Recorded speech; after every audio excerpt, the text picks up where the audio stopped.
Oke, Assalamualaikum warahmatullahi wabarakatuh. Di sini kita memiliki 3 soal pengetahuan kuantitatif. Mari kita kerjakan bersama-sama. Soal yang pertama,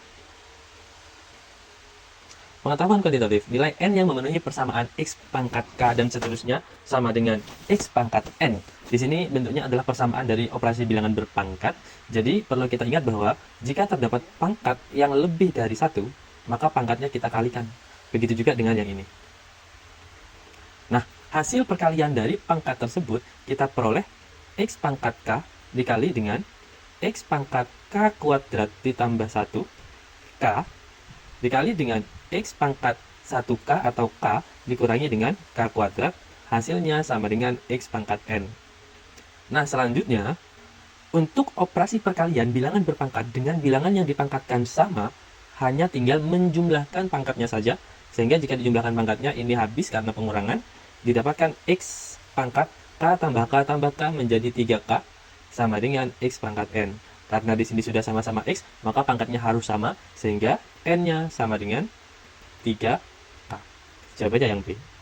Lanjut untuk soal yang kedua. Di sini ada soal bentuk geometri. Bangunnya adalah prisma segitiga. Oke, di situ titik-titik sudut atas prisma, alasnya itu, alas prisma segitiga kecil merupakan titik tengah dari sisi-sisi alas prisma segitiga besar. Sehingga ini pasti sama, dan ini juga pasti sama. Tinggi prisma besar itu 8, oke, di sini 8. Alasnya berturut-turut 6, 8, dan 10, sehingga didapatkan di sini 3, di sini 3, di sini 4, di sini 4, di sini 5, dan di sini 5. Oke, dengan mengingat triple Pythagoras, jika terdapat 3 dan 5, maka pasti ada 4. Jika terdapat 3 dan 4, maka pasti ada 5. Jika terdapat 4 dan 5, pasti ada 3. Sehingga kita bisa melihat di situ alas dari prisma kecil sudah diketahui. Informasi berikutnya, luas permukaan prisma besar, luas yang besar, itu sama dengan 5 kali luas yang kecil. Yang ditanyakan berapa tinggi dari prisma kecil. Oke, di sini kita harus tahu dulu dari rumus luas permukaan prisma. Rumusnya adalah 2 kali luas alas ditambah keliling dikali tinggi prisma. Nah, kelilingnya untuk keliling alas ya.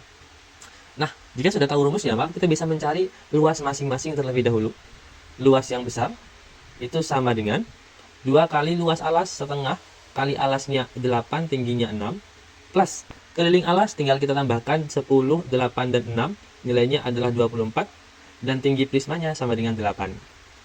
Tinggal kita hitung, didapatkan 8 kali 6, 48, plus 24 kali 8 sama dengan 192, hasilnya menjadi 240. Berikutnya, kita bisa mencari luas yang kecil. Luas yang kecil sama dengan 2 kali luas alasnya, setengah kali alasnya itu 4, tingginya 3.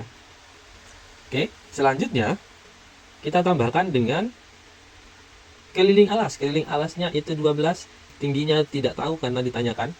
Kita coret, dapatnya 12 ditambah 12 kali T. Oke, kita substitusikan kepada informasi yang ada. Luas besarnya 240 sama dengan 5 kali luas kecilnya. Luas kecilnya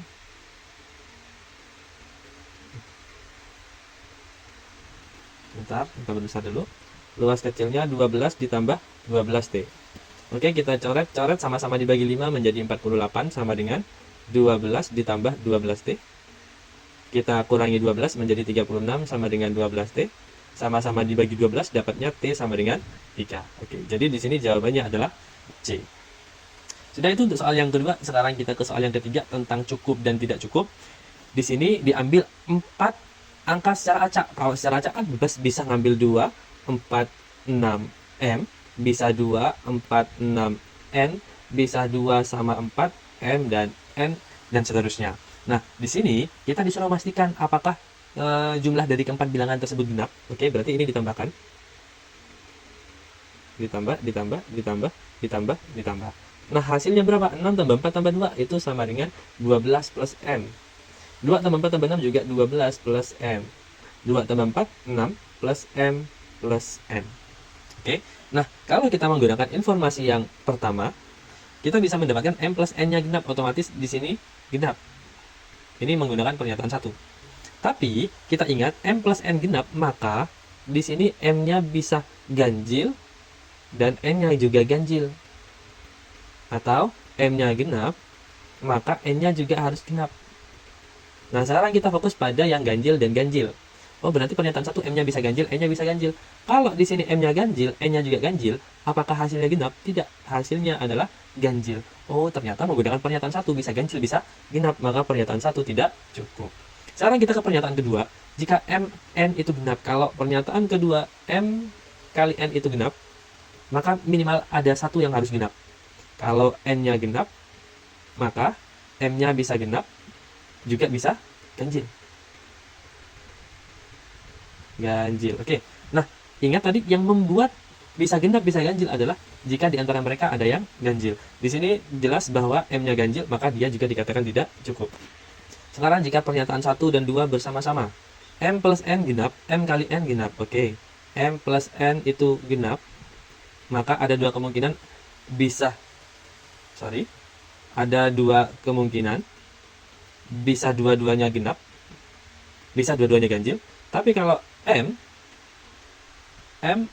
itu genap, maka minimal harus ada satu yang bernilai genap. Oke. Jadi kalau misalkan minimal ada satu yang genap, maka kalau N genap, kalau N-nya genap, maka N yang di sini juga genap. Kalau N di sini genap, maka M-nya juga harus genap. Oke, karena semuanya pasti genap, maka pernyataannya yang benar C.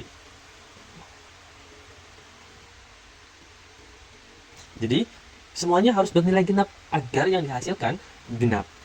Mas kan boleh ganjil. Nah, kalau misalkan kita menggunakan yang ini, maka dipaksa untuk genap. Kenapa? Karena M plus N-nya harus bernilai genap.